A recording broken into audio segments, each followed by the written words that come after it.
readers, welcome to the Book Report. I'm your host, Elaine Charles, and today, less will be more. I've done my research, checked lists from around the literary landscape, including Goodreads, Powell City of Books, and The Guardian, to come up with fabulous short story collections. Perhaps like me, short stories aren't your first go-to genre. In fact, one critic likened them to orphans. Even when a story gets published in a major periodical, they can remain largely unread. Today we'll preview some stellar examples of tales that differ wildly. My guest, Russell Banks, is the author of several distinguished novels. But we'll be discussing his new short story collection and the challenges of reeling in readers in a very few pages. It's all ahead as we turn to page 1 of the Book Report.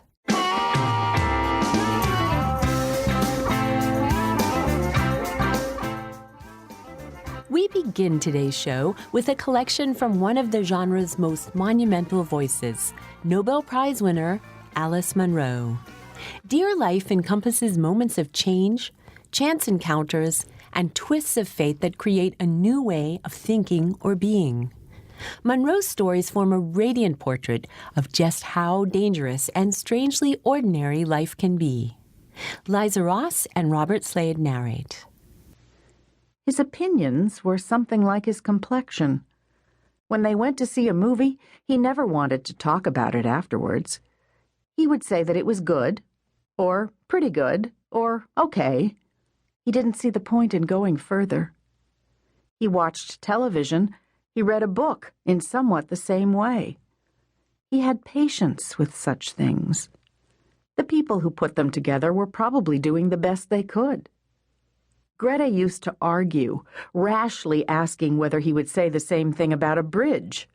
The people who did it did their best, but their best was not good enough, so it fell down. Instead of arguing, he just laughed. It was not the same thing, he said. No. No.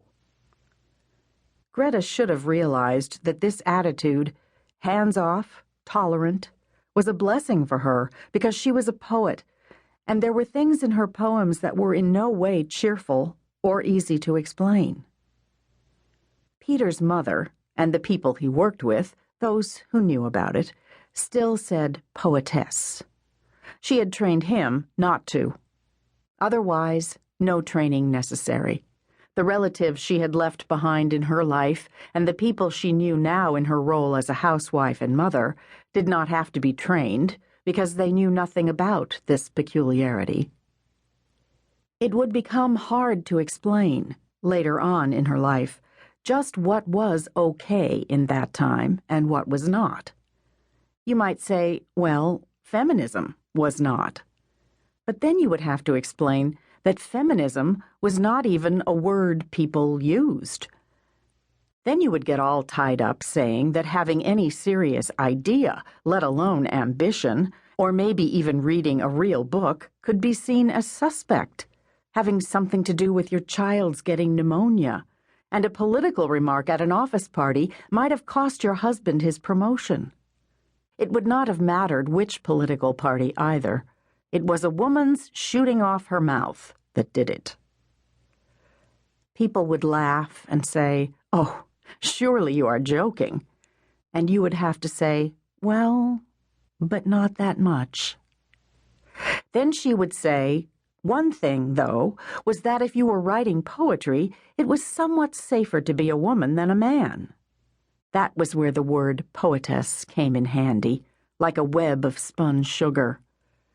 Peter would not have felt that way, she said, but remember, he had been born in Europe. He would have understood, though, how the men he worked with were supposed to feel about such things. That summer, Peter was going to spend a month, or maybe longer, in charge of a job that was being done at Lund, far up, in fact, as far as you could go north, on the mainland. There was no accommodation for Katie and Greta. But Greta had kept in touch with a girl she used to work with in the Vancouver library who was married now and living in Toronto. She and her husband were going to spend a month in Europe that summer. He was a teacher. and she had written Greta wondering if Greta and her family would do them a favor. She was very polite, by occupying the house in Toronto for part of that time, not letting it stand empty. And Greta had written back telling her about Peter's job, but taking up the offer for Katie and herself. That was why they were now waving and waving from the platform and from the train. We've just heard Dear Life by Alice Munro.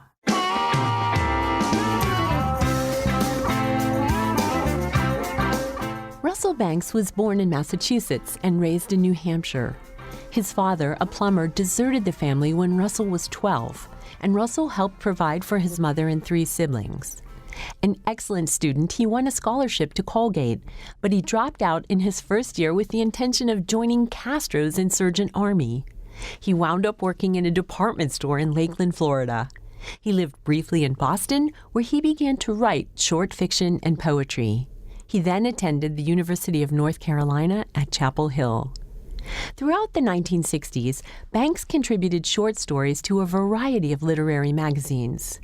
He graduated with honors and returned to New Hampshire, where he taught at the University of New Hampshire and at Emerson College in Boston. The 1971 volume of the Best American Short Stories included his fiction. One of his collection of short stories, Searching for Survivors, won an O. Henry Award. Banks ascended to the first rank of American novelists in 1985 with the publication of Continental Drift, a dual point-of-view work about an oil burner repairman from New Hampshire and a Haitian refugee. The convergence of lives and experiences around violence and tragedy permeates his novels. His most recent novel was 2011's The Lost Memory of Skin. Russell is retired from his position as the Howard G.B. Clark University professor at Princeton. He lives in upstate New York and Miami. Today we'll chat with him about his new short story collection, A Permanent Member of the Family, his 6th collection of short stories, and the first in almost 15 years. Welcome, Russell, and thanks for stopping by the book report. Oh, I'm happy to be here. We spoke last time about Lost Memory of Skin. Mm-hmm. Right. That which is set in a, although it's not named Miami. It's obviously anyone who lives here knows that it's very much a Miami story. Yeah. Right. We're going to talk today about A Permanent Member of the Family, which is a collection of short stories. I've wondered, how did you choose which stories to put in the collection? Well, actually, I didn't choose from a range of stories. I sat down and wrote them one after the other until I had a book. Usually what I've done in the past is finish a novel, which usually for me takes 3 years, more or less, give or take a year, and then sit down and write a bunch of stories, and then go back to writing novels, and then eventually I would go through the stories that I had written and pull together a dozen or so and make a collection out of them. In this case, I didn't. I had written 3 novels in a row, and I came off that last one, Lost Memory of Skin, in a state of fatigue and despair, and I said, I've got to sit down and write some stories for a while. And I went through my notebooks and little clipping files, which I keep, and just pulled out the dozen or so that I thought had story material in them. Then sometimes they were just a little sketch, a paragraph or two that I had written and then forgotten about. Sometimes it was a news clipping. Sometimes it was an article in a magazine or something that had caught my attention. I said, someday I'm going to write a story about that. Well, this was the day. And so I wrote one after the other over a course of a year. And then I realized, I said, this is not a bad book. I think I've got a book, and I'm going to go ahead and let it go. And it turned out to be, yes, A Permanent Member of the Family. And of course, as a result of their having been written together in relatively short space of time, they share certain things. They overlap a little bit thematically, and certain obsessions recur. And someone once noticed that, gee, you've got an awful lot of dogs in this book. There are dogs. I didn't realize it, but yeah, dogs keep walking into the room, and they're part of the characters, really. And in a couple of them, they're the main character, and to my surprise. guys. So they have that quality. I think they feel like they were all written very close to one another. And then the themes of family and the fragility of family and the necessity of family and how the two are often in conflict have to do, of course, with my own life. I mean, this is how I've lived long enough to have seen these dramas unfold, and from the child's point of view, from the adult's point of view, from the husbands, from the wives, from the mothers, from the fathers, etc. And so it was a chance to kind of deal with that material, those experiences, and make something out of them. Well, one quick question. Do you have a dog? Well, I actually, over the course of last year, I had two dogs, beloved dogs, border collies, and first one died, and then the second died. They were elderly dogs, so it wasn't a tragedy, but it was a sudden hole in my life, and I was very aware of that. And I know that's why the dogs ended up in the stories. I was sort of reincarnating them in a way in fictional form, and you know, they do become like members of your family. And these particular dogs were extremely close to my wife and myself. As a reader of great big, fat, juicy fiction novels, I'm always amazed at the skill that a short story writer has to get a reader to care about a character in such a few number of pages. How do you develop that skill? Yeah, I'm not sure how one develops it. I think for me, of course, I'm my first and, in a sense, my last reader, too. I'm writing for myself, and so I'm trying to engage my own imagination from the very beginning and my own emotions and thoughts as deeply and quickly and effectively as I can. And so, you know, when I write that first sentence down, which can be almost random, the next sentence has got to interest me. You know, it's got to catch my attention in a meaningful way. And so I think that's all that a writer does anyhow. And then you've got two sentences down, and you try to make a third sentence that'll keep you attentive and engaged and so forth. So I mean, that's really where all skill, such as we call it, arises, and craft and so forth, I think.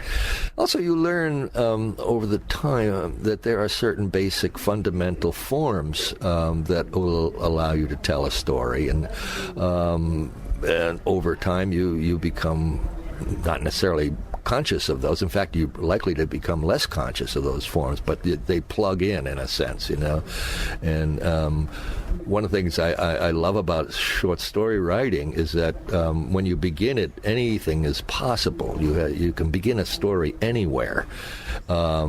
But every time you write a sentence, you narrow the options down. It's like a tree, you know, in reverse. You know, you're cutting branches down until you finally get down to just two.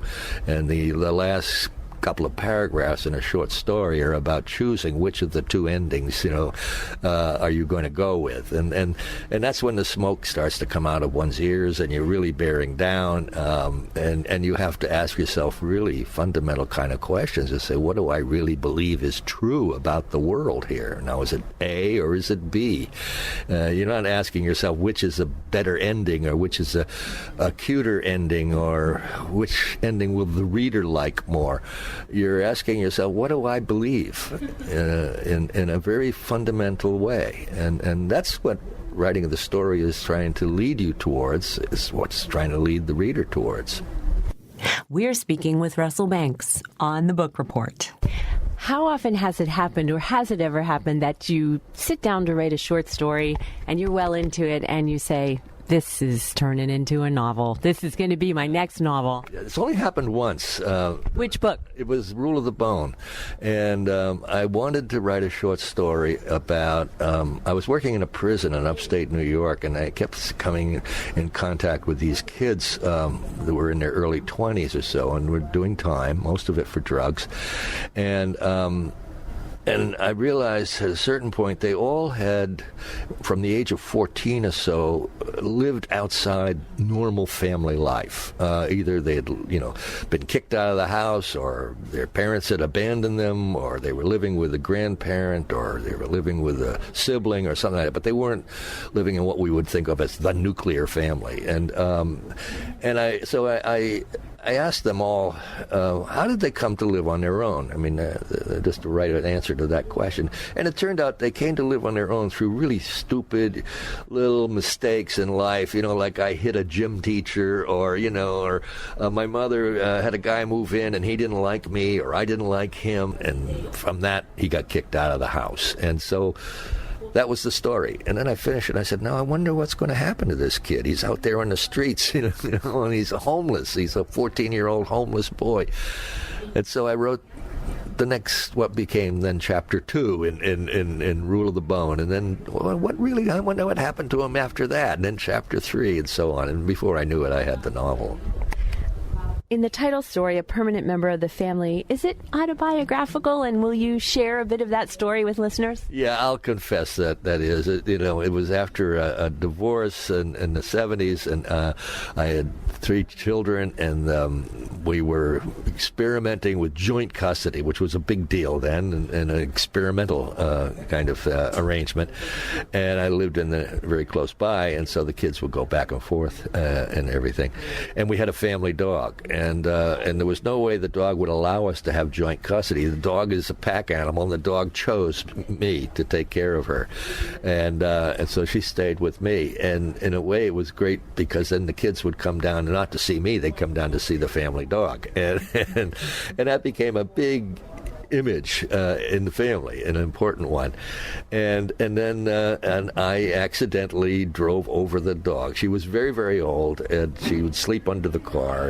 And then once that happened, of course, then that kind of broke a shell that was surrounding us during this divorce because we were all pretending everything was going really well and everybody was happy with the divorce. But, of course, everybody was miserable with the divorce. And once and it was Daddy killed the dog. How do you get back from that? I know, it was really hard. Well, you're trying to write a story about it many years later is what happened. In researching for this interview, I read that as a college kid, you were considering joining Castro's revolution. What was the attraction and what happened? Well, I wasn't even a college kid. I was a dropout. I was 18 years old in 1958, the winter of 58-59. And Castro had been presented in the American press then. You may not remember, you're much too young. For a young romantic boy like me who had love of the underdog in place of politics, it was and it was also a kind of had hit the road more or less in a Jack Kerouacian way. It was a big draw, and so that was how I first got to Miami from New England. I came down here on my way. I didn't know how to get over to Cuba, and I couldn't speak Spanish, but I figured that those were problems I could probably solve eventually on the ground. And then in February, they marched into Havana, and they no longer needed me. And this skinny white kid from New England. You split your time between upstate New York and Miami. Do you find that you write differently in either location? I don't. I thought I would. We've been doing it for quite a few years, and I don't notice that. I think that maybe when I was younger, it would have had a bigger impact on me, but I carry both places with me in my mind and heart. When I'm here, I have immediate access to that world, and when I'm there, I have immediate access to this world. Are you already at work on something new? Yeah, I am, and I don't really understand it yet. I don't know much about it. I'm pretty deeply into it, so I'm working on that, and I'm working on a couple of screenplays as well, so yeah. Russell, thank you so much for joining us today. Great, thank you very much. And now, let's listen to a sampling of A Permanent Member of the Family, performed by Danny Campbell, Andrus Nichols, and Robin Miles. Vivian sets Connie's platter of food and coffee in front of him. That gonna be it, Conrad? Please, Viv, for Christ's sake, don't call me Conrad. Only my ex-wife called me Conrad, and thankfully I haven't heard it from her in nearly 30 years. I'm kidding, she says without looking at him. Connie, she adds. She takes Jack's order, oatmeal with milk and a cup of coffee, and heads back to the kitchen. For a few seconds, while his father digs into his breakfast, Jack studies the man. Jack's been a state trooper for 12 years and studies people's behavior, even his 70-year-old father's, with a learned, calm detachment. You seem sort of agitated this morning, Dad. Everything okay? Yeah, sure. I was just teasing Viv about that Conrad business. But it is true, you know. Only your mother called me that. She used it to give me orders or criticize me, like she was afraid I'd take advantage of her somehow if she got friendly enough to call me Connie. You probably would have. Yeah, well, your mother took off before I really had a chance to take advantage of her. Smart gal. She quit before I could fire her. That's one way to look at it. You have to let it go, Jack. She didn't want the job, and I did. In the end, everybody, including you boys, got what they needed. You're right, Dad, you're right. They've had this exchange 100 times. Vivian sets Jack's coffee and oatmeal in front of him and scoots away as if a little scared of Connie mocking him. Jack smiles agreeably after her and shakes out the front section of the newspaper and scans the headlines while he eats. Connie goes back to the sports page. Jack says, "Looks like we got through March without another bank robbery. Maybe our boy is headed south, like Butch Cassidy and the Sundance Kid." He flips the front page over and goes on to national news. After a few minutes, without looking up, Connie says, "You talked to Buzz and Chip recently?" Jack looks over at his father as if expecting more, then says, "No, not in the last few days." "Everything the same with them these days?" "More or less, far as I know." "Wives and kids?" "Yep, the same, far as I know. All is well. No news is good news, Dad. I wouldn't mind any kind of news, actually. They're busy, Dad. It's easier for me. I don't have a wife and kids. Plus, Buzz has that long drive every day up to Dannemora and back. And Chip's taking criminal justice courses nights at North County Community College down in Ticonderoga. And they both live way the hell over in Keysville. Don't take it personally, Dad." "I don't," Connie says, and goes back to reading the sports page. Jack finishes his oatmeal, shoves his bowl to one side, and cups his mug of coffee in his large red hands, warming them. He's thinking. He suddenly asks, "You ever consider it a little weird that all three of us went into law enforcement? I sometimes wonder about it. I mean, it isn't like you were a police officer, like me and Chip, or a prison guard like Buzz. I mean, you ran auctions." "Yeah, but don't forget, I'm a former Marine. And you're never an ex-Marine, Jack. So that was the standard you boys were raised by, the United States Marine Corps standard, especially after your mother took off." We've just heard A Permanent Member of the Family by Russell Banks.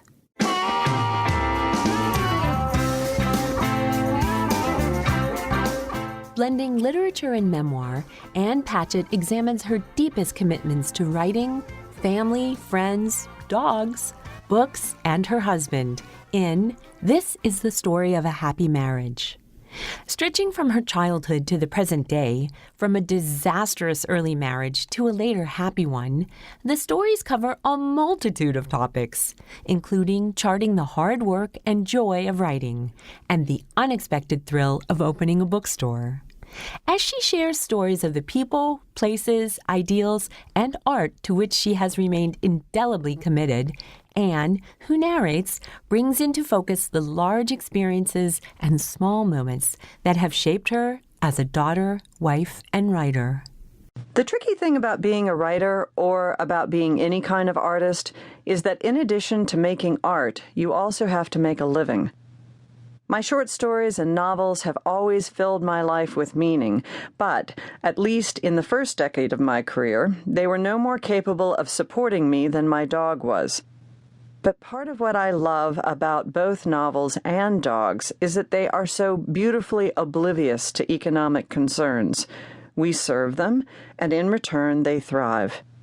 It isn't their responsibility to figure out where the rent is coming from. What I was looking for in a job was simple enough, something that would allow me to pay the bills and still leave me time to write. At first, I thought the key would be to put the burden on my back rather than my brain, and so I worked as a restaurant cook and later as a waitress. And I was right. There was plenty of room in my head for stories, but because I fell asleep the minute I stopped moving, very few of those stories were ever written down. Once I realized that physical labor wasn't the answer, I switched to teaching, the universally suggested career for all MFA graduates. And while I wasn't so tired, days spent attending to the creativity of others often left me uninterested in any sort of creativity of my own. Food service and teaching were the only two paying jobs I thought I was qualified for, and once I'd discovered that neither of them met my requirements, I was at a loss. Could I follow the example of Wallace Stevens and sell insurance?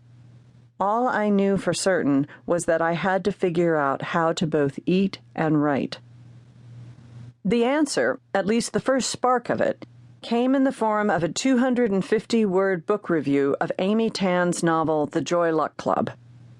I had published several short stories in 17 magazine and had asked my editor, Adrienne Nicole LeBlanc, both of us 25 at the time, if I could have a nonfiction assignment as well. The economics were easy enough to figure out. 17 ran one short story a month, 12 stories a year, and if I was doing my absolute best, I could never hope for more than one or two of those spots. A writer of nonfiction, on the other hand, could publish an article in every issue, sometimes multiple articles in a single issue. I had finally identified a job that I more or less knew how to do that would be neither mentally nor physically exhausting. Which is not to say that it wasn't aggravating at times. I was asked to rewrite that book review half a dozen times, and each time I was told I had to consider yet another aspect of the novel. My word count was not increased to match these new points of interest, and more words in meant that somewhere other words had to come out. So I trimmed and tucked, found a single word to express 5 words worth of feeling. I explored the realm of mother-daughter relationships on the head of a pin. Once my book review was accepted, I started pitching ideas for articles to Adrienne, who took the better ones to her boss, Robbie Myers. Unlike in my fiction, where I prided myself on making things up, I found these articles wanted personal experience. For every 10 story ideas I came up with, growing up with horses, or when your best friend's a guy, or how to decorate your locker, I would be given the green light to write one of them, without contract or kill fee. And for every 10 I was allowed to write, maybe one would actually make its way into the magazine. The one that was accepted would then be rewritten 10 times as I received round after round of notes, not only from Adrienne and Robbie, but from various editors in other departments and all their interns who were honing their own editorial skills. I never felt that way when I was 15, read the note most regularly penciled in the margins. And while I wanted to say, "Did you grow up in Tennessee? Did you go to a Catholic girls' school? Did you stay home with your parents on weekends and never go on a single date?" I refrained. If they wanted to see themselves reflected in my piece, I would put them there. I would find a way to wedge in every single one of them and stay within the confines of my word count. That was This is the Story of a Happy Marriage by Ann Patchett.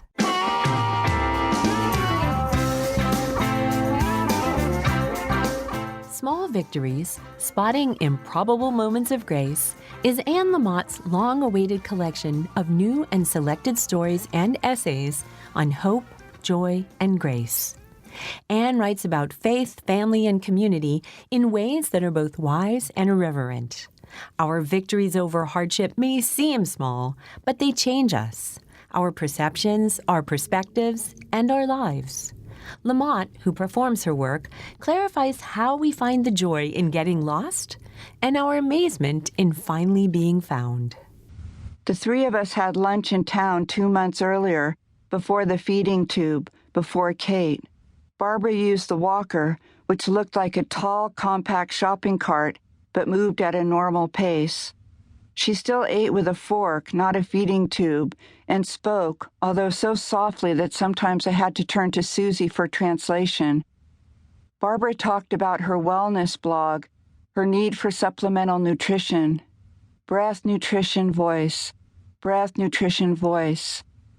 She posted a list on her blog from time to time of all the things she could still do. Most recently, enjoy the hummingbirds, sleep with my sweetie, speak out for people with breast cancer. Now she is silent. When she wants to talk, she can type words on her iPad that Kate will then speak with efficient warmth. Or she can rest in silence. She knows that even this diminished function and doability will be taken one day at a time. When you are on the knife's edge, when nobody knows exactly what is going to happen next, only that it will be worse, you take in today. So here we were at the trailhead for a cold day's walk. I'm a fast walker because my dad had long legs and I learned to keep up. But today a walk with Barbara was like, Mother, may I? May I take 1,000 baby steps? Barbara seemed by her look of concentration to align herself with all the particles here in the looming woods so that she could be as present and equal as possible. She couldn't bother with saying anything unimportant because she had to type it first. This relieved all of us from making crazy chatter. This is a musical grove. The redwoods are like organ pipes playing silent chords. Susie pointed out birds she knew and moved a few obstacles on our route as Barbara rolled on. Susie is the ultimate support, a weight-bearing wall. She's not, I am doing wondrous things, but simply helping both herself and Barbara be comfortable in the duo of them. She has lots of sly humor, but no gossipy edge except in a pinch. I have been to Muir Woods hundreds of times in my life, from my earliest days. This was where my family brought visitors. I got lost here at 4 amid the crowds, but it was different 50 years ago. For the parents, a missing child was scary, yet you did not assume the child was dead. I was always afraid, lost or not. I got lost so often, once for more than half an hour among 16,000 people at the Grand National Rodeo, that until I was 7, I had notes pinned to my coats, little cards of introduction, with my name and phone number. If found, please return, as if I were a briefcase. I have gotten lost all my life, maybe more than most, and been found every time. Even though I believe that the soul is immortal and grace bats last, I'm afraid because Barbara is going to die and Susie will be all alone. I love Wendell Berry's lines that it may be that when we no longer know what to do, we have come to our real work, and that when we no longer know which way to go, we have begun our real journey. The mind that is not baffled is not employed. The impeded stream is the one that sings. I have a lot of faith and a lot of fear a lot of the time. The day was so cold that for once Muir Woods did not smell of much. Heat brings out stronger smells, but today was crisply delicious. We walked along the path like kids moving as slowly as one humanly can. We rounded the first curve. Vroom! Susie and I spoke of nothing in particular. Barbara pointed to her ear and we stopped to listen to the tinkle of the creek and all the voices of the water. There was the interplay of birdsong and people song and the creek's conversation, as if it had a tongue, saying, keep going, we'll all just keep on going. You can't stop me or anything else anyway. Every sound is by definition a stop, which is how we can hear it. We were walking in step with Barbara as she held on to her conveyance, and I felt myself take on all the qualities that Barbara brought to the day, a fraught joy and awareness. That was a sampling of Small Victories by Anne Lamott.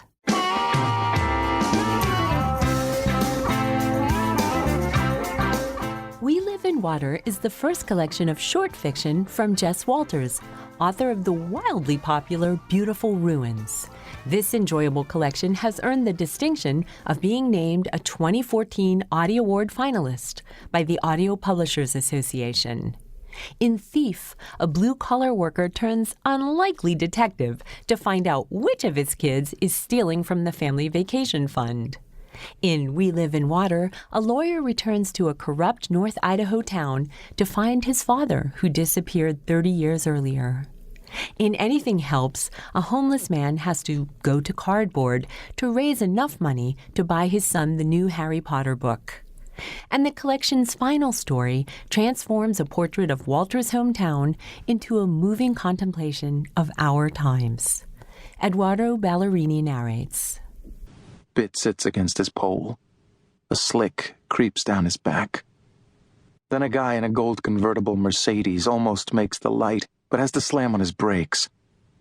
"I think you could have made it," Bit says. The guy looks him over. Says, "You look healthy enough to work." "Thanks, so do you." "Let me guess, veteran?" "Yep, War of 1812. The guy laughs. "Then what, you lost your house?" "Misplaced it." "You're a funny..." "Hey, tell you what, I'll give you $20 if you tell me what you're gonna buy with it." The light changes, but the guy just sits there. A car goes around. Bit shields his eyes from the sun. "You give me $20? Yeah, but you can't me. If I give you a 20, honestly, what are you gonna get?" "The new Harry Potter book." "You are one funny..." "Thanks, you too."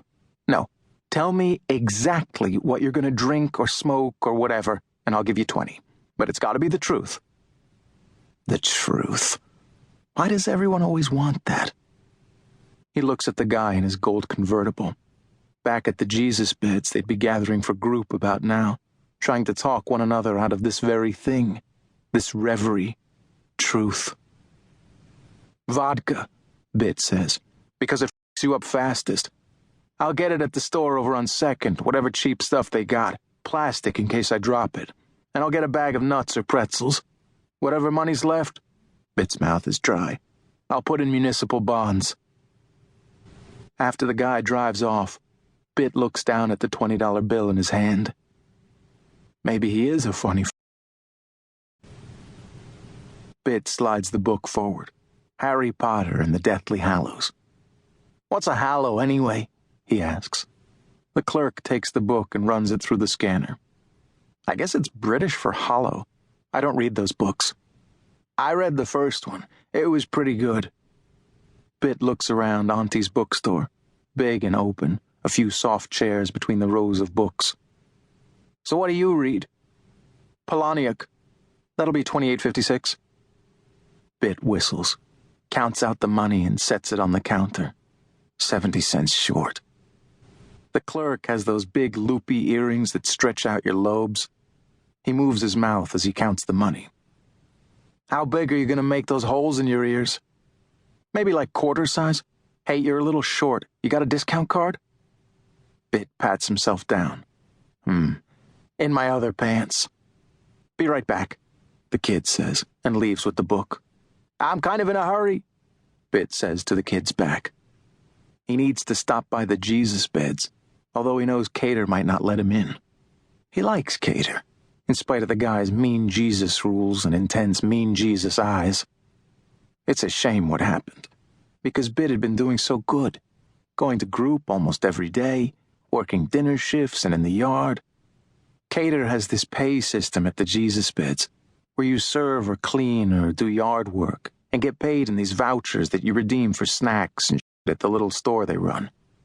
Keeps everything kind of in-house and gets people used to spending their money on something other than getting f***ed up. Of course, there's a side market in the vouchers, dime on the dollar. So over time, people save enough to get stewed. But Bit's been keeping that under control too, almost like a civilian. No crank for more than a year.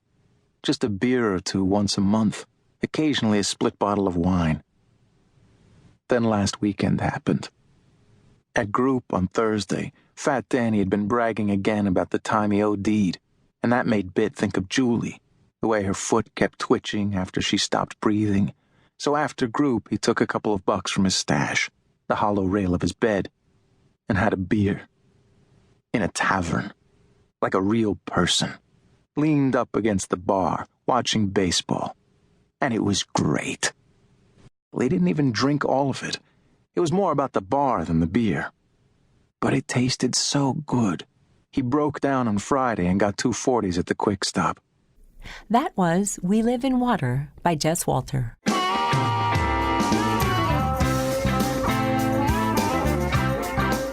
From the publication of his first Booker-nominated novel at age 26, John McGregor's fiction has been defined by poetic language, a keen sense of detail, and insightful characterization.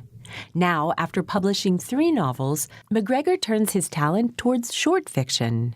In This Isn't the Sort of Thing That Happens to Someone Like You. Set among the lowlands and levees of eastern England, the stories expose lives where much is buried and much is at risk. Tender moments are often hard-won. These tales are an intricate exploration of isolation, self-discovery, and the impact of place. Piers Gibbon performs the collection. She stood by the window and said, "Those trees are turning that beautiful colour again." "Is that right?" I asked. I was at the back of the house in the kitchen. I was doing the dishes. The water wasn't hot enough. She said, "I don't know what colour you'd call it." These were the trees on the other side of the road she was talking about, across the junction. It's a wonder they do so well where they are with the traffic. I don't know what they are, some kind of maple or sycamore perhaps. This happens every year, and she always seems taken by surprise. These years get shorter every year. She said, "I could look at them all day, I really could."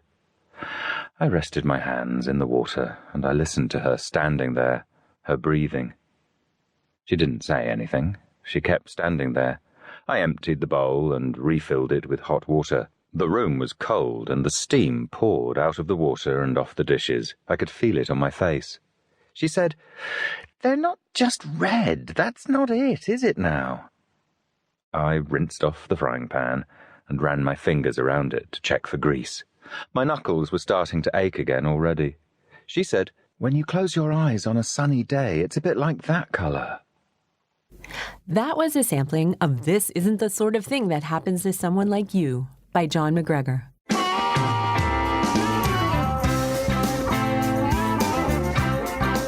Phil Clay's Redeployment takes listeners to the front lines of the wars in Iraq and Afghanistan, asking us to understand what happened there and what happened to the soldiers who returned. Interwoven with themes of brutality and faith, guilt and fear, helplessness and survival, the characters in these stories struggle to make meaning out of chaos. In Redeployment, a soldier must learn what it's like to return to domestic life in suburbia, surrounded by people who have no idea where Fallujah is. In After Action Report, a lance corporal seeks expiation for a killing he did not commit. And in the darkly comic Money as a Weapon System, a young Foreign Service officer is given the absurd task of helping Iraqis improve their lives by teaching them to play baseball. Craig Klein performs the stories that reveal the intricate combination of monotony, bureaucracy, comradeship, and violence that make up a soldier's daily life at war, and the isolation and despair that can accompany a soldier's homecoming. But here's the thing. I'm thinking a lot, and I mean a lot, about those dogs. And I'm thinking about my dog, Vicar.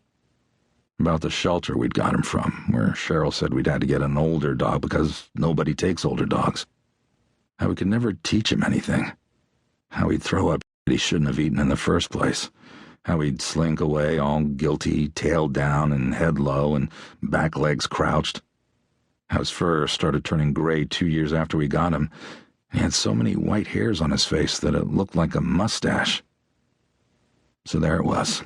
Vicar and Operation Scooby, all the way home. Maybe, I don't know, you're prepared to kill people. You practice on man-shaped targets so you're ready. Of course, we got targets they call dog targets, target-shaped Delta. But they don't look like dogs. And it's not easy to kill people either. Out of boot camp, Marines act like they're going to play Rambo, but it's serious, it's professional. Usually. We found this one insurgent doing the death rattle, foaming and shaking. Up, you know? He's hit with a 7.62 in the chest and pelvic girdle. He'll be gone in a second, but the company XO walks up, pulls out his K-bar, and slits his throat. Says, "It's good to kill a man with a knife." All the Marines look at each other like, what the f***? Didn't expect that from the XO. That's some PFC. On the flight, I thought about that too. It's so funny. You're sitting there with your rifle in your hands, but no ammo in sight. And then you touch down in Ireland to refuel, and it's so foggy you can't see. But, this is Ireland. There's got to be beer. And the plane's captain, a civilian, reads off some message about how general orders stay in effect until you reach the States, and you're still considered on duty. So, no alcohol. Well, our CO jumped up and said, "That makes about as much sense as a football bat. All right, Marines, you got 3 hours. I hear they serve Guinness." Ooh, rah. Corporal Weissert ordered 5 beers at once and had them laid out in front of him. He didn't even drink for a while, just sat there looking at him all happy. O'Leary said, "Look at you, smiling like a which is a DI expression Curtis loves. So Curtis laughs and says, "What a horrible tree." And we all start cracking up, happy just knowing we can get up, let our guard down. We got crazy quick. Most of us had lost about 20 pounds, and it had been 7 months since we'd had a drop of alcohol.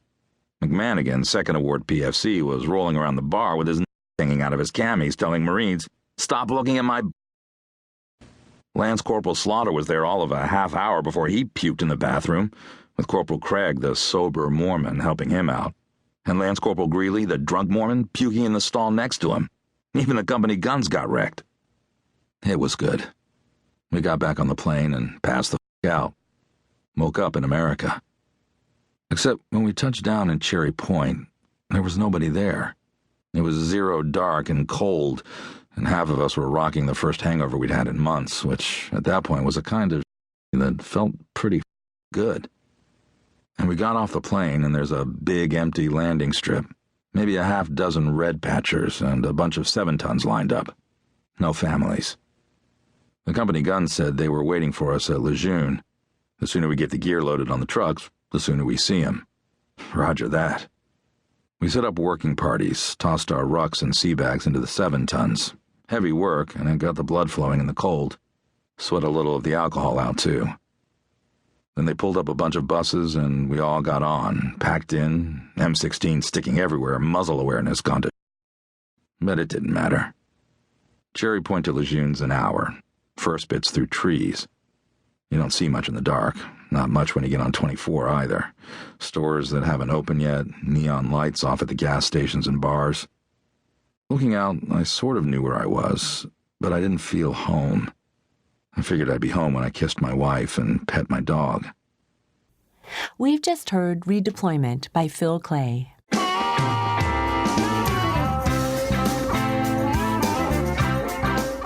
Honeydew is the news story collection from Edith Perlman, winner of the National Book Critics Circle Award and finalist for the National Book Award. Perlman writes about the predicaments of being human. Her stories shine light on small, precise moments to reflect the beauty and grace found in everyday life. Perlman maps the psychological landscapes of her characters with unending compassion and seeming effortlessness. Suzanne Toren narrates. He liked to see the customers relax on the chair, as if this quasi-biblical experience transported them to some soapy heaven. As if, briefly dead, they could call their sins forgiven. Or maybe they were just happy to have a chance to kick off their shoes and talk about their troubles. He conducted his classes, showed his slides, met with students during his office hours. He found the teaching and the kids distracting.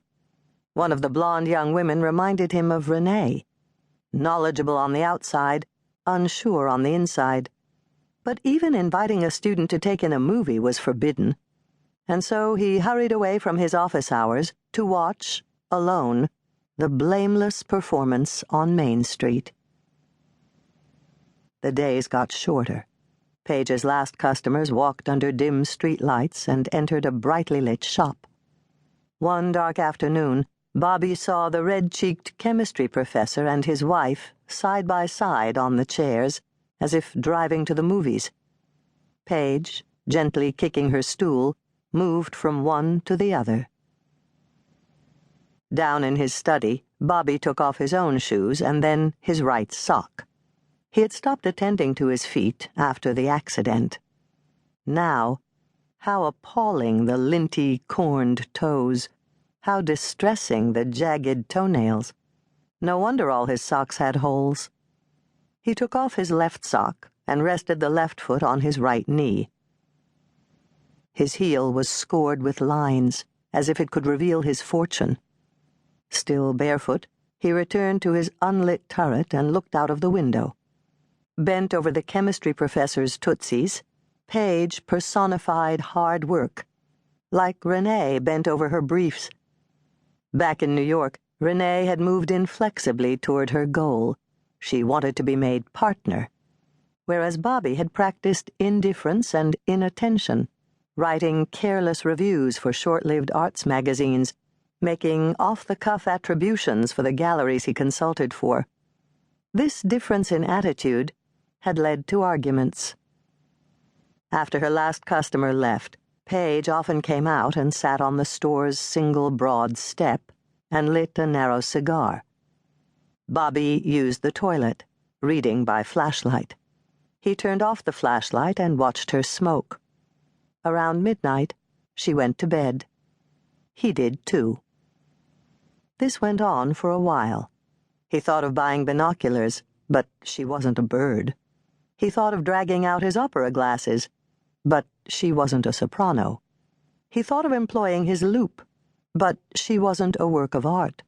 And even if she had been a painting, he was too far away to examine brush strokes. After the first snowfall, she wore a parka outdoors and a fuzzy hat. She needed a fur coat. Otter, maybe, like Renee's. But the animal rights students would put her in the stocks. Anyway, she probably couldn't afford a fur coat. How much did you collect for a dead Marine? And even a flourishing pedicure business couldn't make a big profit. She could always go to work in the local pharmacy, he supposed. She'd studied pharmacy, she told him once, but she preferred this work. She was her own boss, and she ministered directly to people. Spring at last moistened the town. Impasto leaves replaced pastel buds. He considered self-improvement. He might become a vegan. Let the mouse have his cheese. "So, how much does it cost?" he blurted one afternoon. They'd met in the health store, he holding a jar of prune extract plucked in a hurry from the shelf, she examining something in a bottle. "This is $1 an ounce, but for efficacy it has to be mixed with not the snake oil, a pedicure." That was Honeydew by Edith Perlman.